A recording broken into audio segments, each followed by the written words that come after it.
لبای استاد در صحیح مسلم یک حدیث هست، یک کنیز به نزد پیامبر خدا صلی الله علیه و سلم میرسد و پرسان میشود و پیامبر خدا صلی الله علیه و سلم از کنیز میپرسد که خداوند در کجا؟ و کنیز در جواب میگوید که در آسمان است. و پیامبر خدا صلی الله علیه و سلم من کیستم؟ میگوید تو پیامبر خدا هستی. پیامبر خدا صلی الله علیه و سلم میگوید این را آزاد کنید که مؤمنه است. بارک الله. سلامت باشید. بچه جان میپرسد که یک زنک جاریه نزد پیامبر صلی الله علیه و سلم آمدند در الله در کجا است؟ گفت در آسمان است. راست برپرسم من کی هستم؟ گفت رسول خدایی. بعد سنی مولود گفت که اعتقوا فإنها مسلمتون یا مؤمنتون گفته بیان کرد. لبای سلام علیکم. علیکم السلام. دامنه چند سوال داشته. مرحمت گوش میکنم. برای خداوند مکان ثابت کرده می شود نه از عقیده مثل امام ابو حنیفه؟ بارک الله بارک الله. بعد سوال دیگه داشتیم باز. خب همین حضرت امام اعظم خودشون در باره مثلا صفت استوا یگان قول و سخن داشته باشن یا نه؟ سلامت باشن. خب برادر عزیز می‌پرسد که خداوند جل و علا درباره بی‌مکانی خداوند حضرت امام اعظم رحمت الله علیه چی میگوید و میگوید که چی گفتگی‌اند.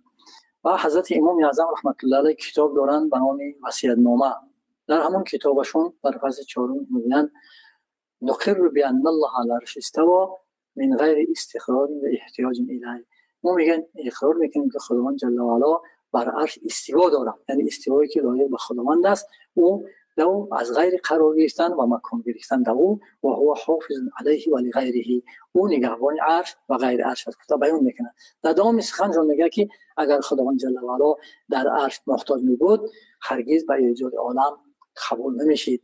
با سوال وارد میشه که اگر خداوند جل و علا در عرش قرار گرفته باشد، سوال میشه که آیا عرش قدیم است یا حادث است؟ اگر بگوید قدیم است انسان کافر میشه، ولی که غیر از خدا دیگر چی همه چیزا قدیم است که ابتدا و انتها نداره. عرش اگر مخلوق بگویی بعد همین لازم میشه که گویا بعد خلق کردن عرش خداوند جل و علا صفتی جلوس یا قرار گرفتن پیدا شده است. پیشتر گفتیم که خداوند جل و علا خودش صفاتاش و اسمهاش ازلی است، ابتدا و انتها نداره. اگر باشد ما بگیم که خداوند جل و علا در عرش قرار داره، بعد خلق کردن عرش در عرش قرار گرفته، گویا که خداوند جل و علا رو محل از برای حوادث قرار داده میشه. این سخن بسیار نادرست است، محال است.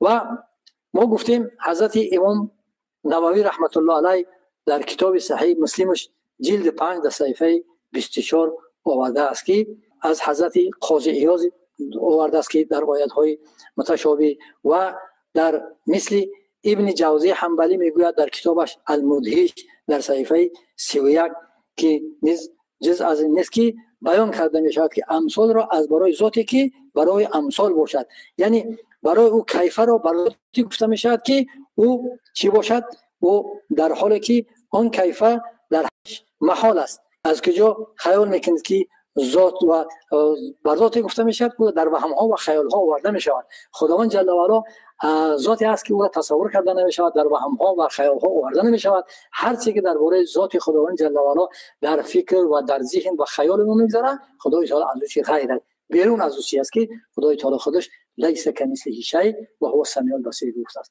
خلاصه همه عالم هایی که ما گفتیم، از تمام علمایی که در همین مثال که اهل سنت و جماعت، چی مالکی، چی حنبلی، چی شافعی، همه اتفاق دارن که خداوند جل و علا از مکان گرفتن منزه و پاک است و خداوند جل و علا را مکان ثابت کرده نمی شود. و ابن جوزی هم در دوام سخنش میگوید که مشبهه کور است، معطله شبکور است. مشبهه شبکور است. مشبهه کیه؟ همون آدم هایی که خداوند جل و علا رو تشبیه میکند و مکان ثابت میکند.